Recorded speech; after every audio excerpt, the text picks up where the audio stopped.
Okay, so we are live. All right. That's what I want. This is what I want. Okay. So today I'm going to talk about beliefs because shut me off. Okay, so today I want to talk about beliefs. And I see somebody has joined me. Fantastic. Hi. And it's Serena. Hi, Serena. This phone trick is invaluable. Okay, so I want to talk about beliefs. And the main reason I want to talk about it is because when we want to take a relationship from negative and create a positive one, our beliefs are often the biggest hurdle that we have. And mainly because we are operating on all these established beliefs that we've lived with for most of our life. And so I'm going to start with talking about beliefs, and then I'm going to give you two different tips. One is a way to start changing your own personal beliefs about yourself, because we all have these like limiting beliefs about like, I never this or I always that. And then I know some people that I talk to, they have a really hard time even moving into that belief that they create their reality, and that creating what they want is possible for them. So that's a really big sticking point, because you need to have a foundation of belief. So I'm going to talk a little bit about that too, just at the very end.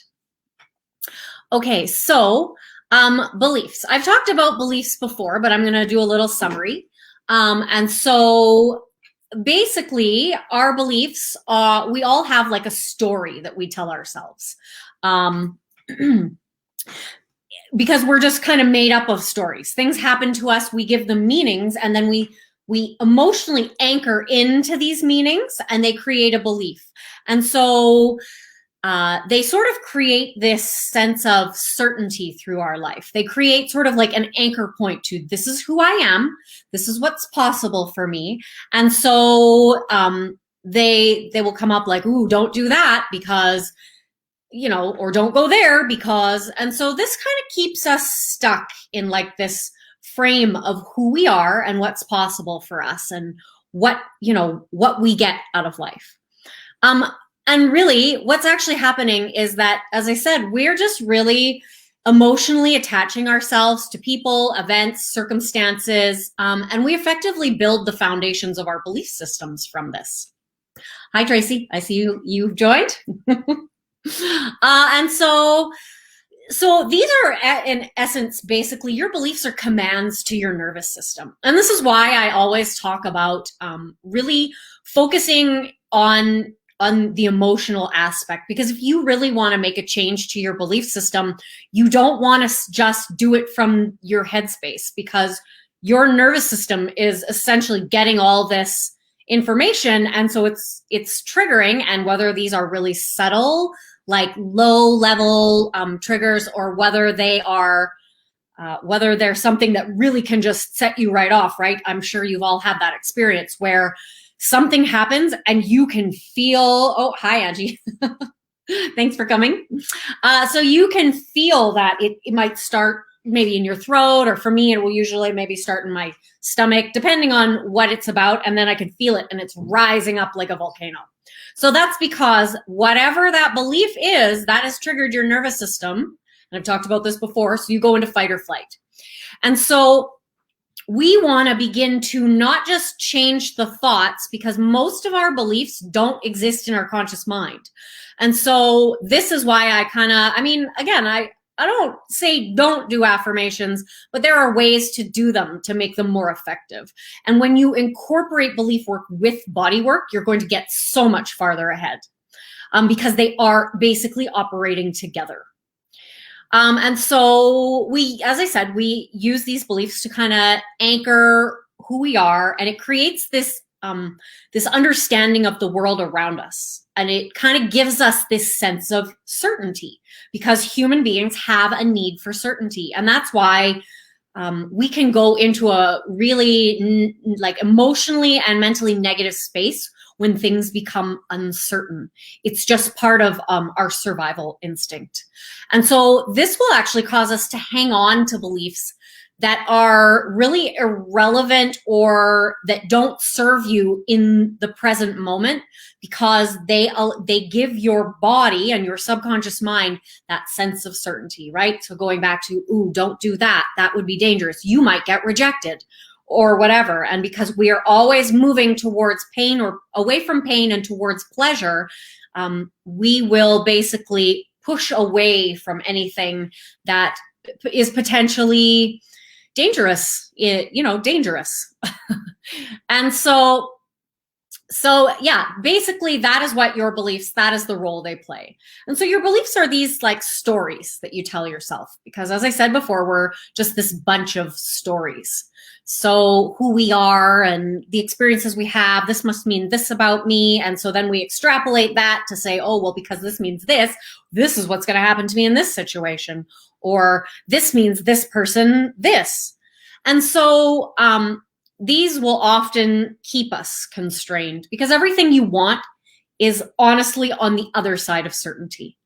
And I know Bob Proctor talks about this, and a few other teachers who really kind of touch in about how, harnessing your belief systems and challenging your paradigms. So as you go along, you kind of have this box of beliefs. And as you begin to move towards what you want, if it's on the other side because it's uncertain, the closer you get to this, and this is your terror barrier. Yeah, dangerous and uncomfortable. Exactly. So the minute you are uncomfortable, your nervous system is telling your brain that there's danger, even if it's just like, ooh, that person might not like what I'm wearing. Like, it's, when you really break it down, it's a little bit ridiculous. But sometimes if we break it down, we can really kind of pick it apart. We gain the power. Because belief work doesn't actually have to be difficult. I know I spent a lot of years thinking like, oh, I never get rid of these beliefs.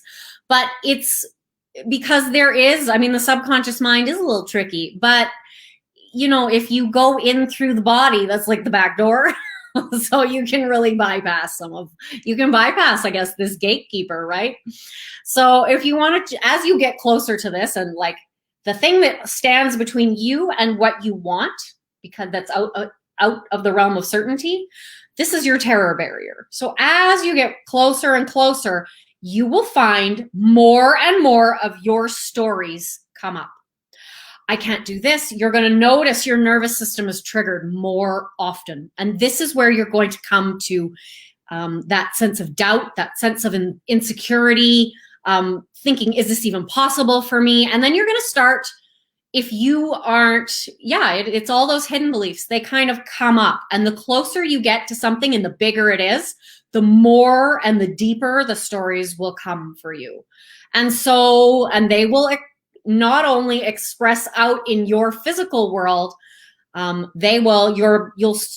you're not aware of them in your body, aha moments. And if you're not aware of them in your body, they're going to create these senses of like, you can't do it, or you can get like, you're going to feel it, really low, heavy emotions, right? I know that when I started moving towards some of the things that are very far out of my realm of certainty, I started to get like really depressive emotions and some really negative thoughts that normally I wouldn't think. And they really go, that's the alarm system. And so when you have these come up for you, it's really important not to resist them. Because as we know, what you resist persists, and then it actually amplifies. And anything we judge, we get to keep, because that's a form of resistance. So you want to be able to recognize when these feelings come up, that these are actually some part of you that has created you created a way to protect yourself in a moment in your life where there was an extreme emotion. So emotional trauma. And this doesn't necessarily mean trauma like as in like big T trauma. This could be So my little sister stole my favorite toy and she broke its arm off, and then my mom didn't do anything about it, and then my toy was gone forever. So now I'm a child and I don't have any way to resolve this. So I've created a meaning about it, about my mom and my sister and the toy and about me, and I've anchored it in with this emotion. And so anytime something similar happens in my life, I'm essentially compiling this, I'm compounding this story.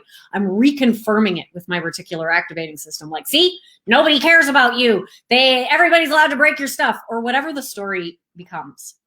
And so then we basically begin to carry these stories with us through life, and we apply them to basically everything. And so anything that's even remotely similar, we just kind of pull these stories from out of us. And so when you start to move towards something and you feel that fear come up in you, it's important to recognize that you are literally just coming up to your terror barrier, that you are about to escape that prison of beliefs that keeps you safe.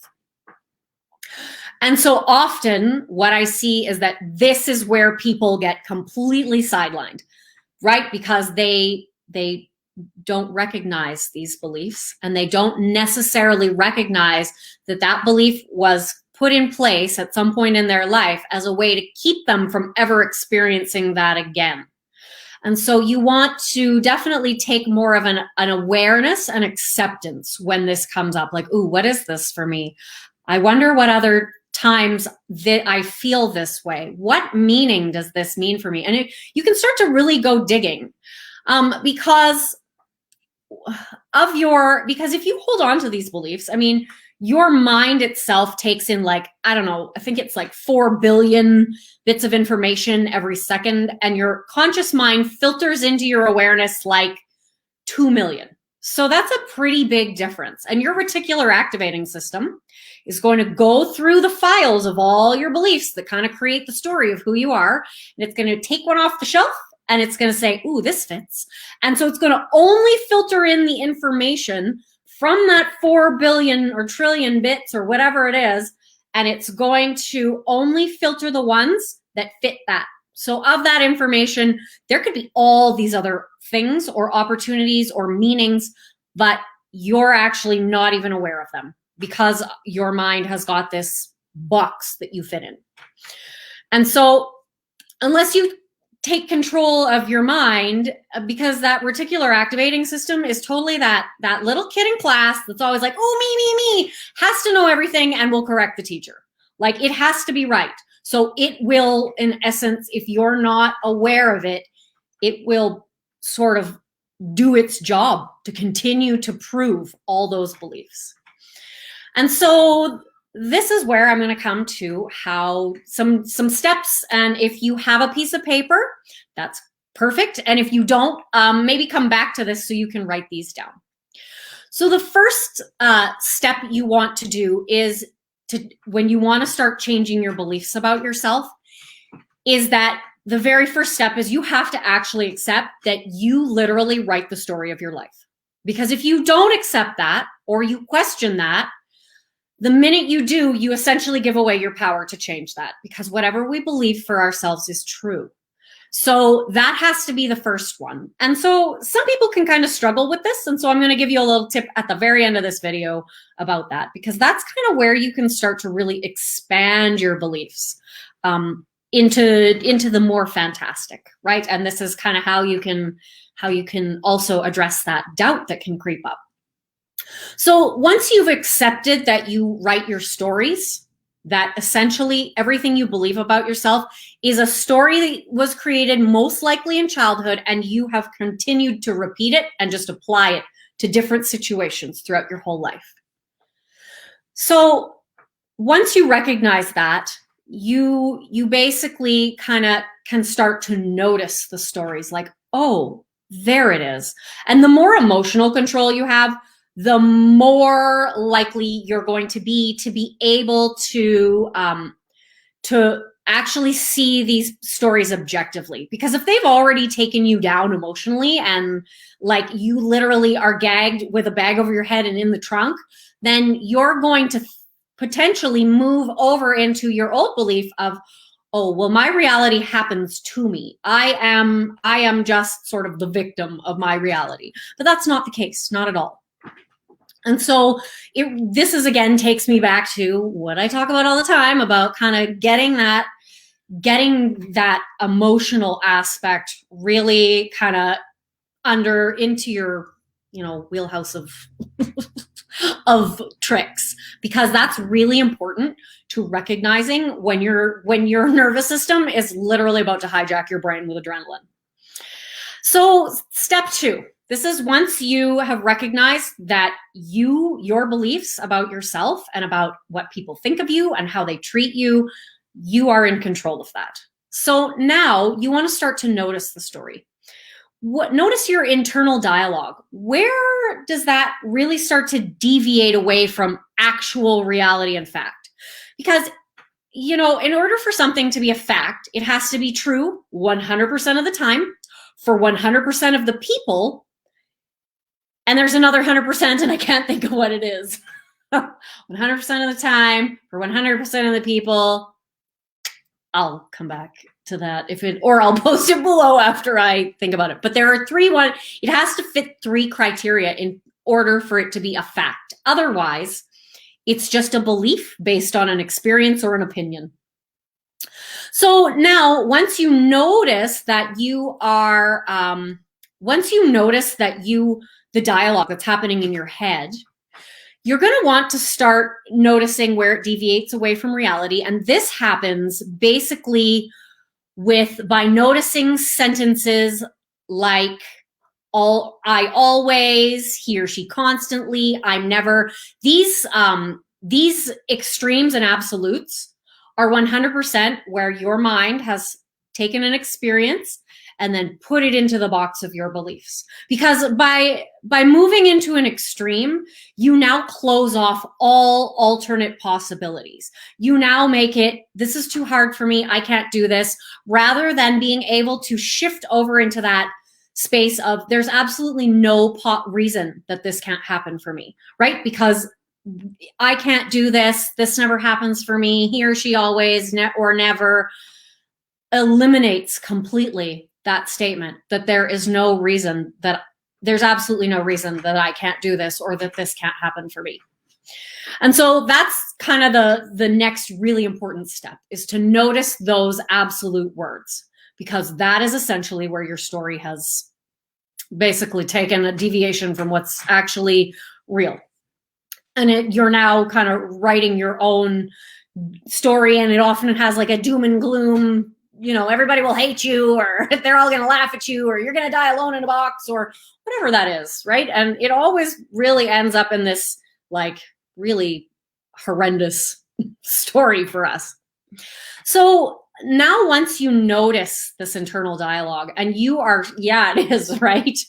I know for me, that's definitely like the emotion will come up, the story will happen, and then I'm so hooked into feeling that emotion that I'm not really recognizing that story is not even true. Yes, you are, Phoenix Rising.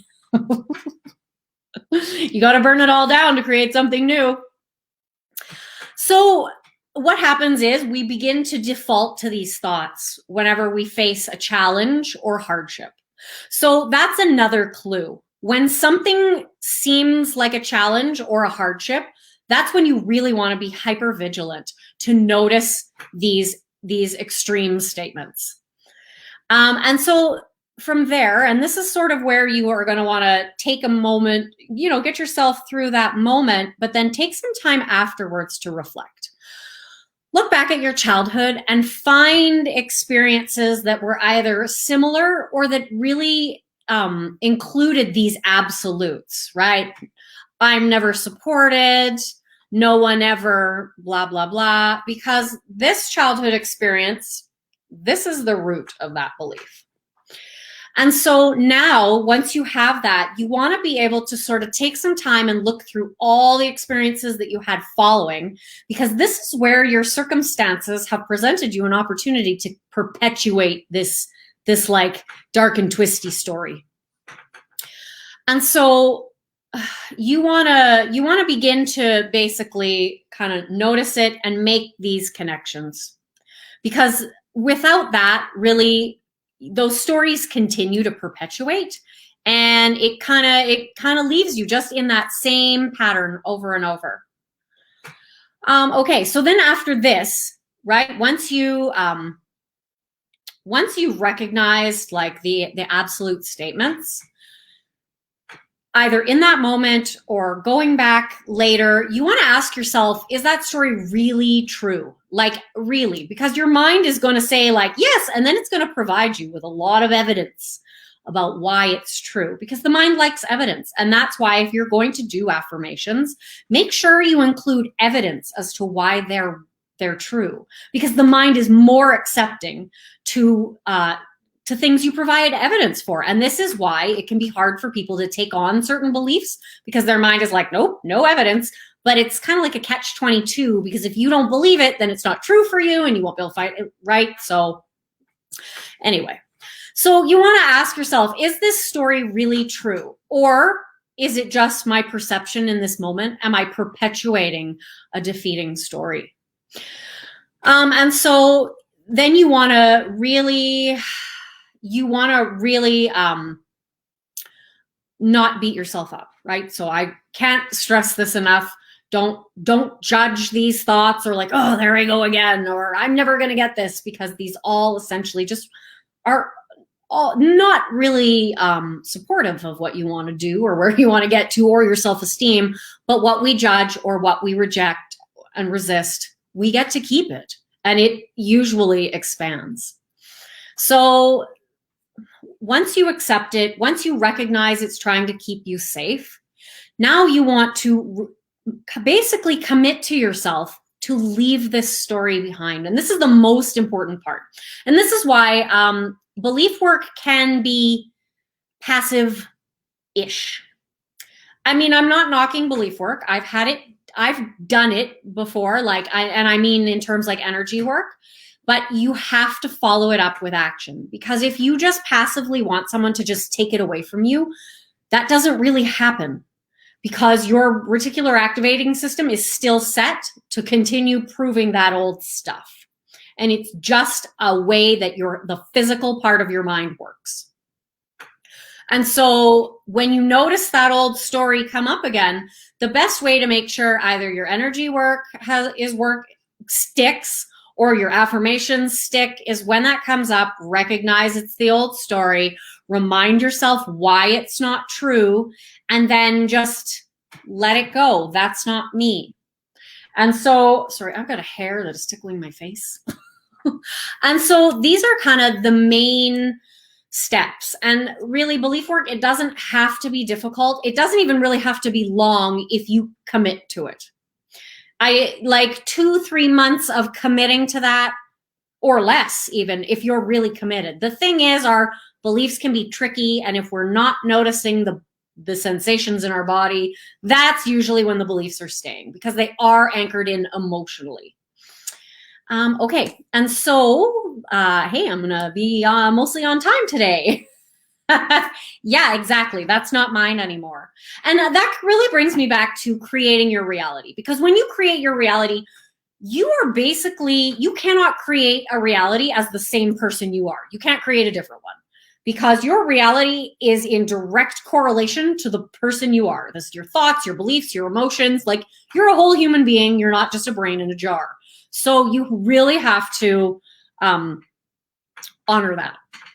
And so now I'm going to move into how it is, because most of the beliefs that you have about the way that the world works and what's possible or not possible, it was given to you. These are not beliefs you've chosen, and you can absolutely choose beliefs. I mean, there are people who believe things. Oh, hi, Alicia. That's okay if you're late. So there are people that in essence shift their beliefs all the time, right? You just need a little bit of evidence and a desire, like a decision. This sounds good to me. I don't like this other thing. And you choose something new. So an example I could give is recently I was reading a story about basically, I guess there's been some conspiracy theories. And I mean, I know that there's lots of them. But I had come across one, and it was sort of like I think it was a post by JP Sears, and he's a comedian. And I think he was kind of making fun of this thing that I didn't know happened until I saw his bit. But apparently Stanley Kubrick claims that the moon landing didn't ever actually happen, and that NASA hired him to stage a moon landing so that the US could, in essence, beat Russia in that way. And so this is apparently why there's never been a moon landing since. And then he came up with a series of reasonably plausible bits of evidence. Now, I am not saying that I don't believe the moon landing happened. What I am saying is the evidence given gave me pause for a moment where I thought, plausible, possible. But also, none of those things, whether there's a moon landing or no moon landing, they don't really affect my life enough. So I'm just going to keep going with the original story. But I have heard a lot of people since hearing that story bring this up, which shows that if you want to shift your beliefs are very flexible and malleable. Because I don't know, I wasn't on the moon landing. I've only seen a bunch of videos. That's true. There hasn't been any moon landing since. So, like, there's enough evidence that the other thing could possibly be true. And so, you know, it shows you have to have that. This is where decision comes in. When you want to manifest something, it always has to have a decision, because decision is required for you to shift beliefs. I would have to decide that I wanted to believe that there was like this conspiracy, because it's exciting and it's, you know, sexier than I just went to the moon. But so I would have to have made that decision. And so recognizing that beliefs have a lot to do with deciding. Hi, Cadence. They have a lot to do with decision, and they also have a lot to do with the things I talked about before, but recognizing that most of the beliefs you have, they were given to you. So whether and a lot of them may or may not be actual facts. They may not be true 100% of the time to 100% of the people, and another 100% that for the life of me I can't figure out. Remember, I should have written it down. And so this is where you want to begin. If you want to start creating belief and you recognize you don't have belief, first, you want to definitely apply those steps that I gave you, but you want to start entertaining, like start moving your beliefs around. Like, okay, so I believe that, you know, I believe that my life just happens to me and I have no control over it. So if that's your belief, then recognize that that's your belief. Don't judge it, just recognize that. And then from there, pull up the opposite. What if I believed I could create my reality? How does that feel? What does that feel like in my body? What is that like to really believe that? And then you want to start applying this to other things. Like, what if I do believe that you don't need to get a college education or a university degree to have a good career? Because there was a time that I used to believe that. And then I chose to believe something different. And so it's really a matter of recognizing the beliefs that you have that don't support what it is that you want to create. And then basically just going in a little at a time, entertaining the idea that maybe this belief is wrong. And like doing it in a really relaxed way, not a I wish, but actually literally kind of emotionally investing in this idea that this belief could be true. And so then going throughout your day and sort of applying that new belief. Well, what if it did happen? Because essentially creating beliefs, they're not necessarily going to flip on a dime unless you are in a position to make that decision. Yeah, it just literally has to feel possible. Exactly. And so, yeah, it really, that's all you need. You just need that slight possibility, right? And that's exactly what I mean with the moon landing. For a second, I was like, because for a moment, it seemed possible. Now, there are a lot of things, there are a lot of conspiracy theories that I don't believe are possible because they, when I really start to go through the list of like things that they would have to, like criteria would have to meet for me to actually believe it, they don't tick all the boxes. But you can actually overcome that as well because your mind will consciously reject and delete and distort based on what your original beliefs are. So one of the things you start doing if your mind is staunchly connected to a belief is, in essence, you need to, and I don't like to use this term because it sounds terrible, but it's basically what it is. You're basically brainwashing yourself. You are exposing yourself to more of the belief that supports the new belief you want, or experiences and opinions, and you stop exposing yourself to the other. So when I started basically manifesting my relationship, I 100% stopped talking about my relationship at all in any way that wasn't vague.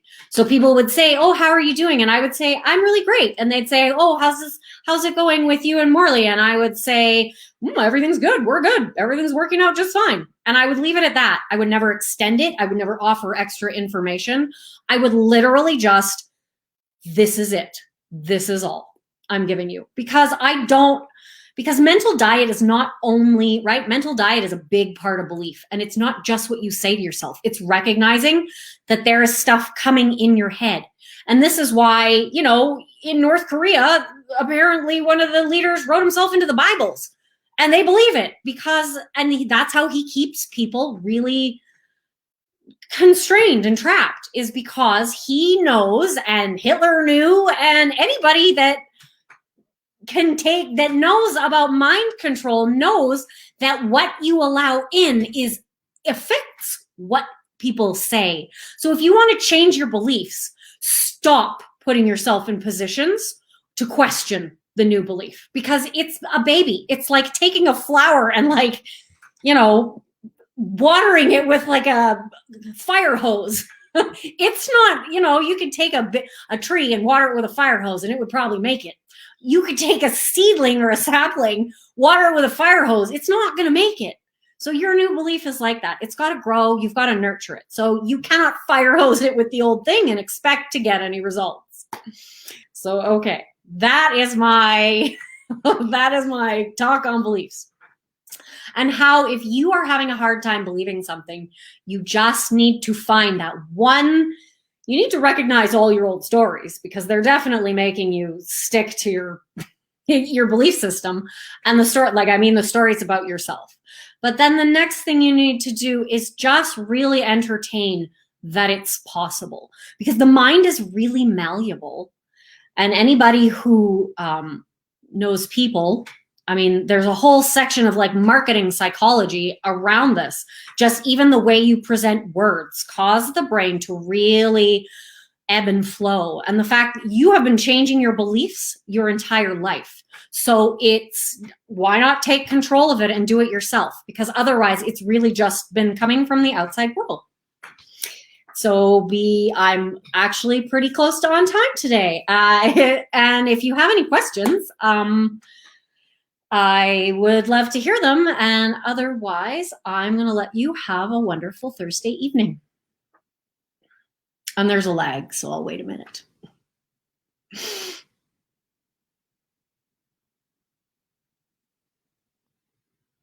Yeah, words really are important. They have a vibration, and that is why, so affirmations are great to run in your head, but if you say them out loud and you give a reason, you really can get farther because of the vibration in your body. And I guess meditation, where they have chants, this is the foundation of it, is the change in energy it creates in your body. So, okay. All right. Well, I am going to let you have a wonderful Thursday, and I will see you next week.